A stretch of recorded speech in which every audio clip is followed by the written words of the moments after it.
What am I supposed to do? I just need someone to tell me. I don't know anymore. Oh God, look at me. I'm standing in a fucking weather station or whatever this eventually was, just talking to myself. But the Lord will hear. Wait, who's there? You seem uncomfortable being here. I have no good reason. A church is a safe place. It's a haven from the horrors that exist outside. In here, no one will judge you, and nothing can harm you. I don't think the elements respect religion too much, nor do the gangs for that matter. And anyway, wasn't this place converted into a weather station? Ah, but you can find God's presence any way you choose. I don't believe in God. Hell, if I did before, I certainly don't now. I'm sorry if you felt like I was pressuring you to believe. That isn't why I'm here. Then why are you here? Just sitting in the confessional, waiting for people to come by? I'm here because we're all in this boat together, sailing towards our destiny. I'm here because people need someone to be here. After all, you came. I sense a person who is desperate. Confused, maybe. You could say that. Come, speak with me. Oh no, I don't do confession. I'm not a Catholic. I don't even believe... This isn't about Catholicism. This is about faith. Oh, this isn't about faith. Whoops. It isn't even about confession. To confess, you need sins. And is anything truly sinful anymore? Exactly. So, come. Why, yes, kind sir, I will join the confessional booth with you. Let's have a little chit-chat. Chit-chat, paddywhack, give a dog a bone. There we go. Now, I hope you don't mind my asking, but I do prefer to address people by name. You don't have to give me your real one, of course. No, it's okay. I'm Alice. Alice. So, tell me, Alice, what would you like to discuss? Let's discuss the mysterious event, probably you? Who are you? What's your story? If this isn't about faith, are you even a priest? Why do you ask? Funnily enough, I have trouble trusting people these days. I'm a man. A survivor just like you. Sometimes, when it's safe, I take walks by the lake or visit the graveyard. And that's all you do? No capturing or killing or... No. Rest assured, I have no intention of doing anything like that. Not unless I truly have to. There are people who'd have you believe that they truly have to do that every day. They're scum. I hate them all. Ah, but for all our differences, we're all the same, aren't we? We're all just trying to exist for another day. See the sunrise in the morning, and then see it set once more. But Survivor makes people do terrible things. Terrible is subjective. Of what do you speak? My son and I were held captive in a basement for days. We've been attacked. Just a few weeks ago, some men tried to take him from this very building. My partner was killed by a mob of men who were stealing from us.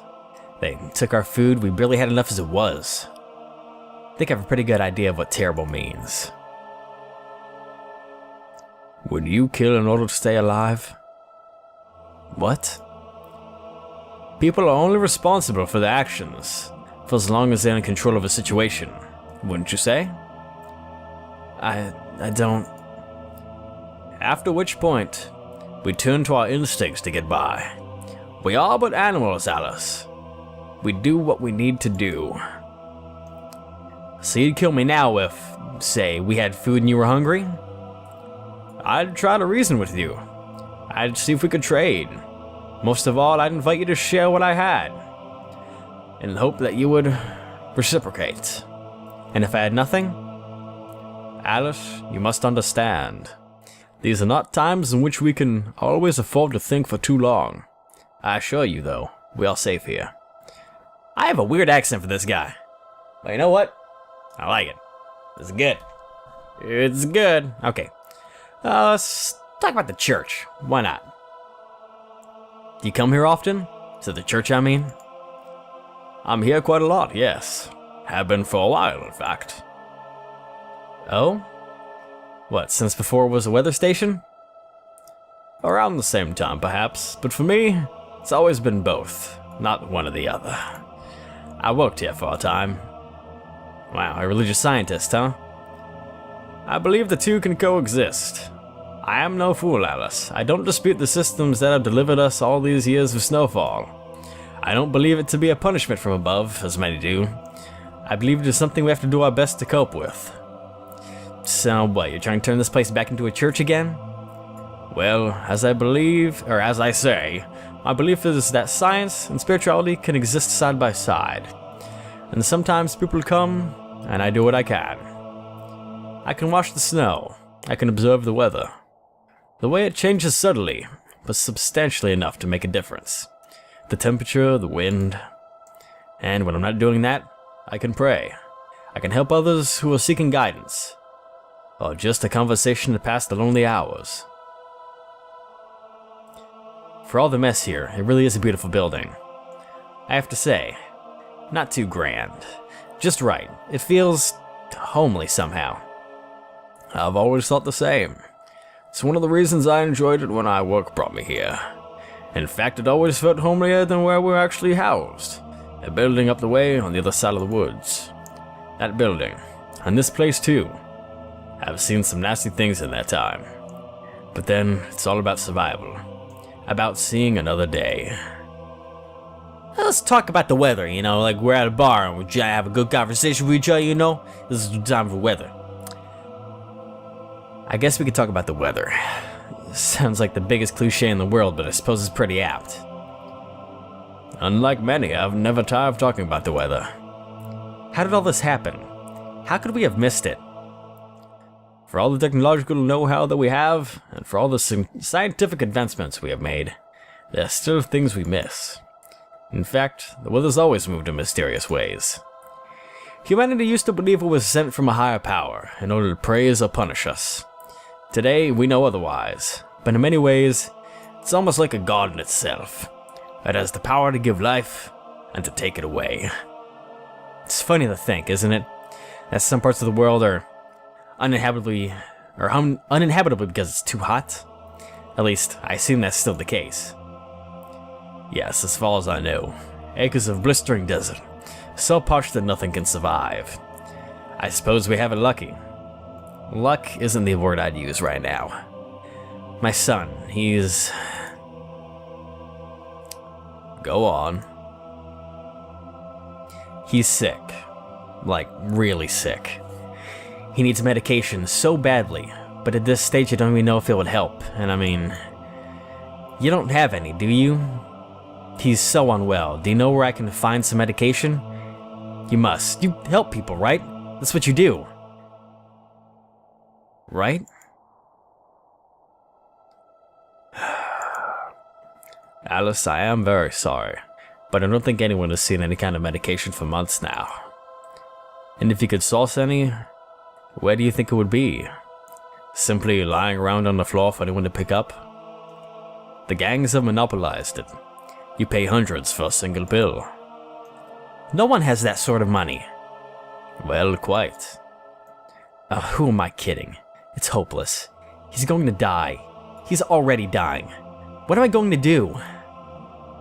We're all each other has, and He's in so much pain. You can tell. He can't move, he can't speak. All he does is sleep or moan in agony. I can't take it anymore. But then, what would I do without him? Surely, though, you've coped with loss before. What the fuck? This is different. This is my son. How old is your child, Alice? He's 5. Why do you laugh? If he were here, if he could speak, he'd be telling me off right now. 5.5, he'd say. Ah, children are pedantry. Especially when it comes to months on their age. So he's 5.5. Is he aware of what's going on? Or rather, was he, before he became unwell? Barely, or maybe, I don't know. He must have had an idea, but I always tried to protect him from the world. He was born into a world that was rapidly growing to shit. By the time he could form memories, everything was completely fucked. He barely remembers his dad. For most of his life, we either lived in a horrible, dirty shelter, or we were homeless. I often wish I never brought him into this world. Hell, I even wish they could take him out of it. No, I can't think like that.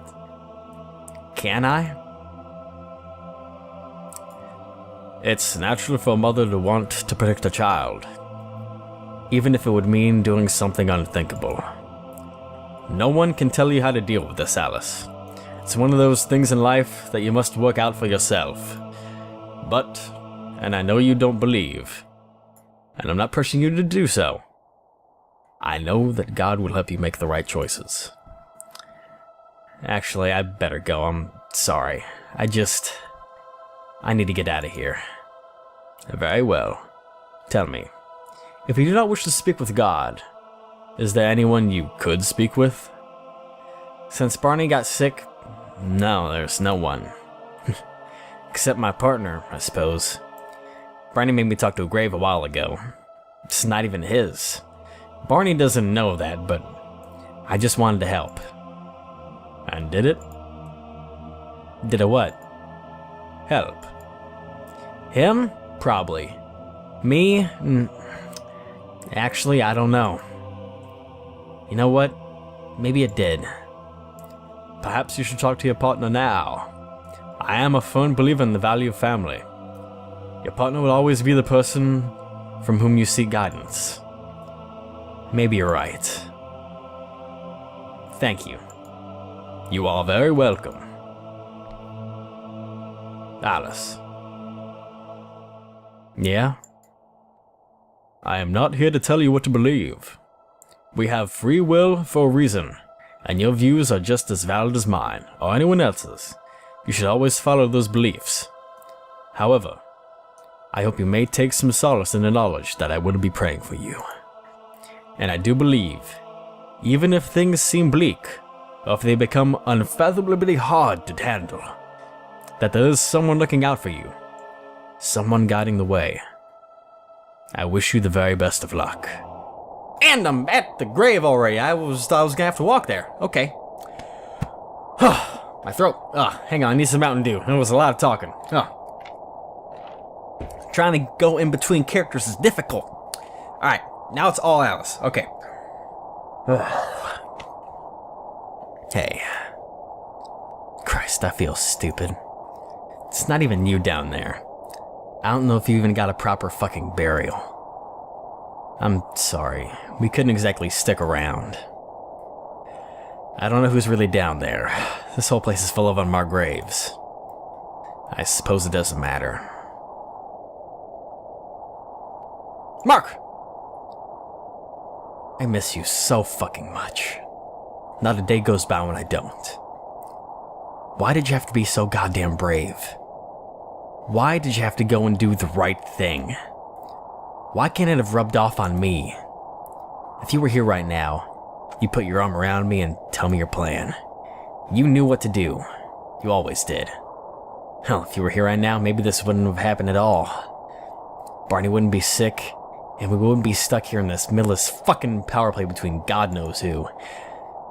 This is all your goddamn fault, you know. You always had things sorted, always knew the best way forward.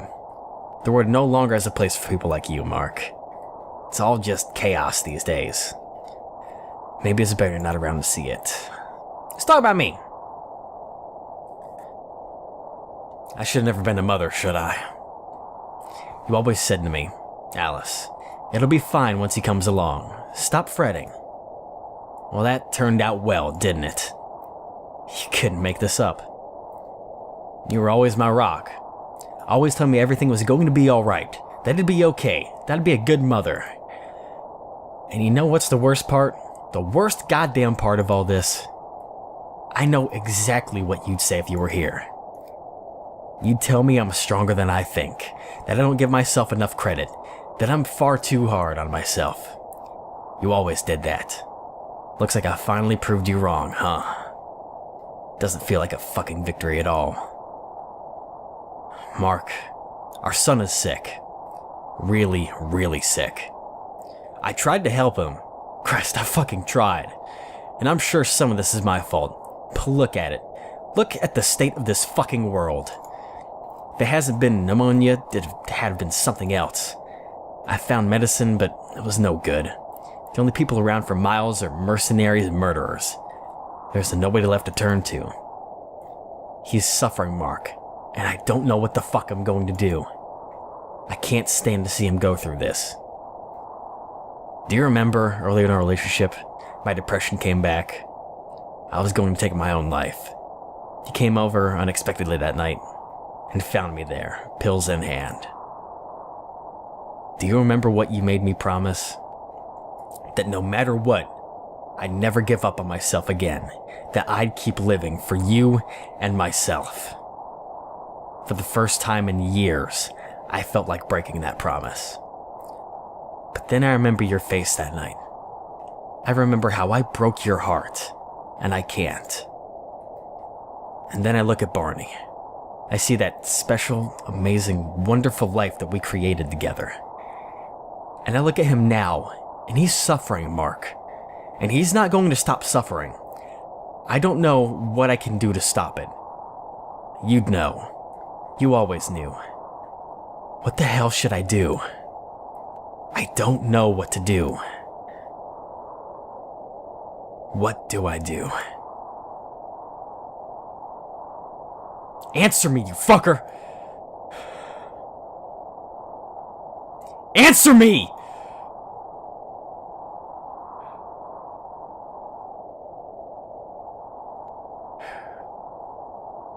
So this is how it is. This is how it ends.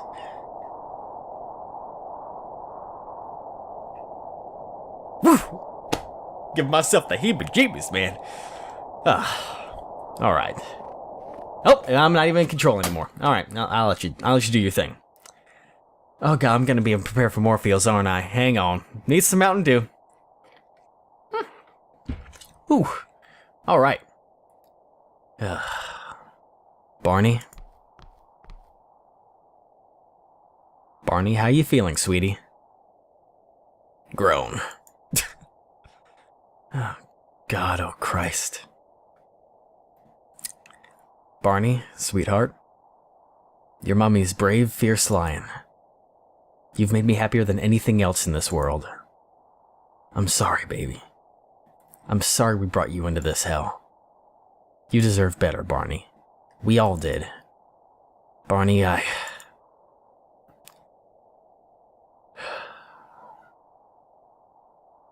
love you very, very much. Oh shit.